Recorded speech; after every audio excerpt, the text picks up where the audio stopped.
The first article dealt with coalitions of the willing, which is a phrase that, prior to reading this article, I had never heard before. It seems as though I'm saying that more and more as I go through these assignments. In any case, these coalitions were defined as temporary, purpose-driven, self-collected collections of states created to intervene, often militarily, in response to specific humanitarian crises. They are created to discharge the proposed responsibility to protect. This has apparently led to many debates about the moral responsibilities that various entities have to respond to such crises. This is not surprising, especially in light of the coalition of the willing formed to address the possibility that Iraq possessed nuclear weapons. The author's stance was ultimately one of supporting the formation of these informal coalitions, as they can often be necessary, especially when the international community is often unresponsive as a whole, at least in regard to actions, and the United Nations is often itself very weak and constrained. Sometimes these informal coalitions need to be formed in order to address larger issues that other entities cannot solve. I do tend to agree with the author on this. If the standard channels of support and aid are not sufficient for a particular crisis, then an informal coalition should be formed to address the issue. This does admittedly raise concerns, especially about members of those coalitions misusing the informal nature of the alliance to bypass standard legal procedures, or the alliance using unnecessary militants in dealing with the issue.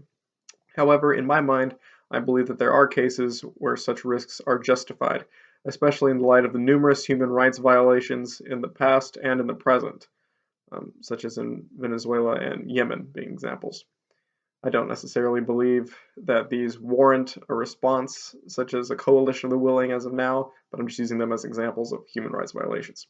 The second article dealt mostly with the self-governing foundations of a civil society using the civic association, the Friendship Club, as a model. The club itself doubles as a drug alcohol rehab center and social club in Milwaukee.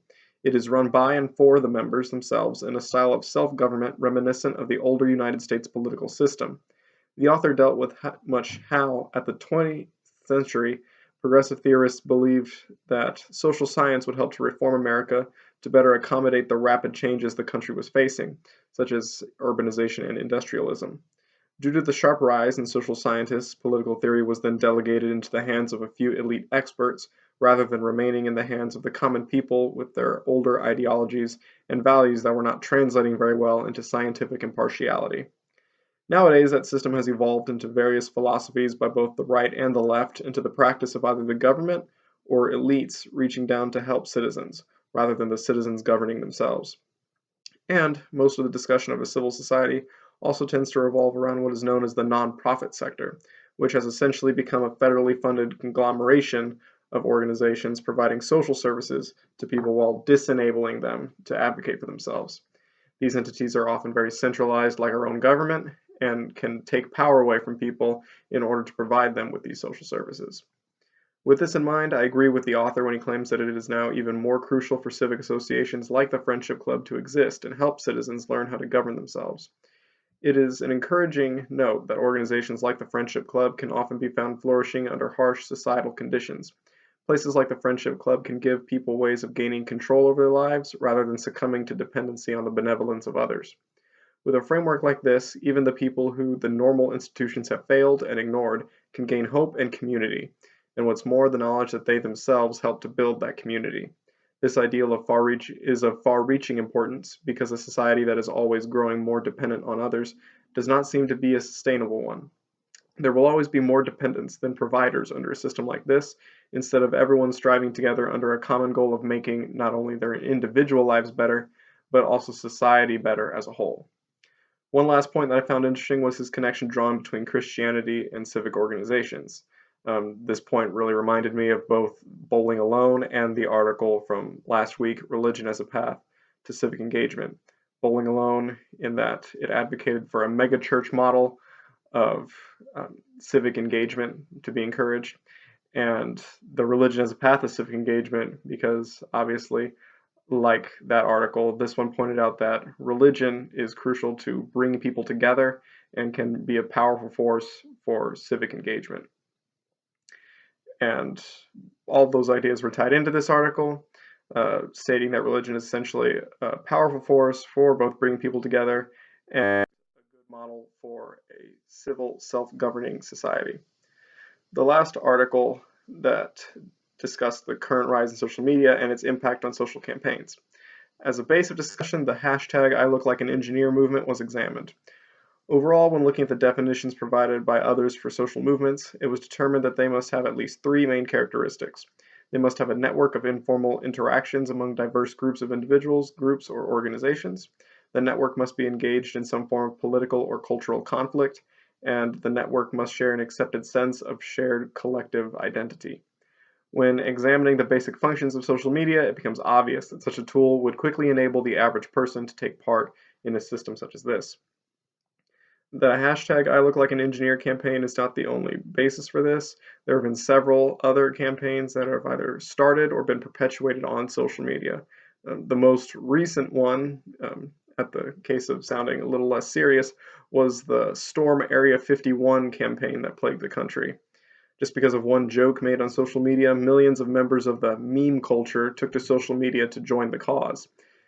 This group ironically met all three of the previously stated criteria for social movements, and it was only a very large-scale practical joke. Clearly, the potential for legitimate social movements abounds in such a system of social media. One of the author's main points is an examination of the different types of triggers that movements use to get themselves going and sustain themselves. The first of these is event-driven, where members of the movement physically gather for some form of event. These are very useful for uniting members, energizing one's base, and keeping momentum going. However, even though these events are usually based in the realm of the physical, social media can still help them become much more widely successful by not only advertising for them, but by photographing, recording, and even live streaming them to give other members a sense of belonging, even if they weren't there in person. The second trigger discussed was media-driven. This trigger is obviously essential for any movement's initial traction and following momentum. Due to this, the movement can reach larger audiences, especially the devoted viewerships of those media outlets. This effect becomes magnified when these media outlets can use social media as an additional method of gaining information about the movement, as well as distributing that information to their viewers. This was demonstrated in the hashtag #ILookLikeAnEngineer campaign, when various UK media outlets promoted that campaign all across the UK. The third trigger was industry-driven. This included companies, both for and nonprofit, as well as academic institutions.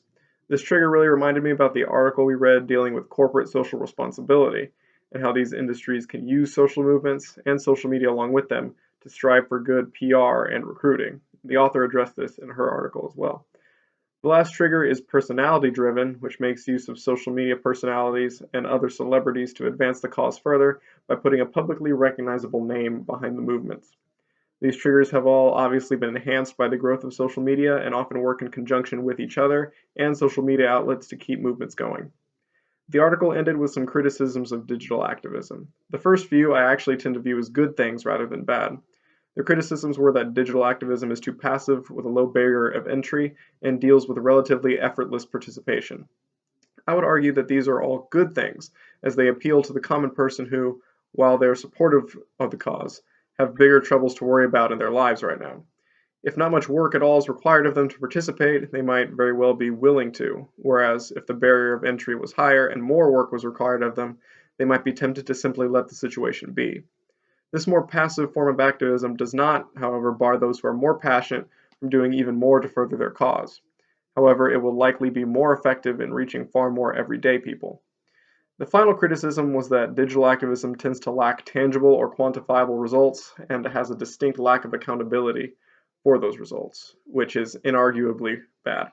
However, that is not always the case for every digital activism campaign, as the hashtag #ILookLikeAnEngineer movement still resulted in the participation of women programmers in coding events that were started as a result of the movement. It also branched outward and helped start the hashtag #ILookLikeANurse movement, among other inspiring things. In summary, I find it hard to think of a scenario in which digital activism can hurt a movement.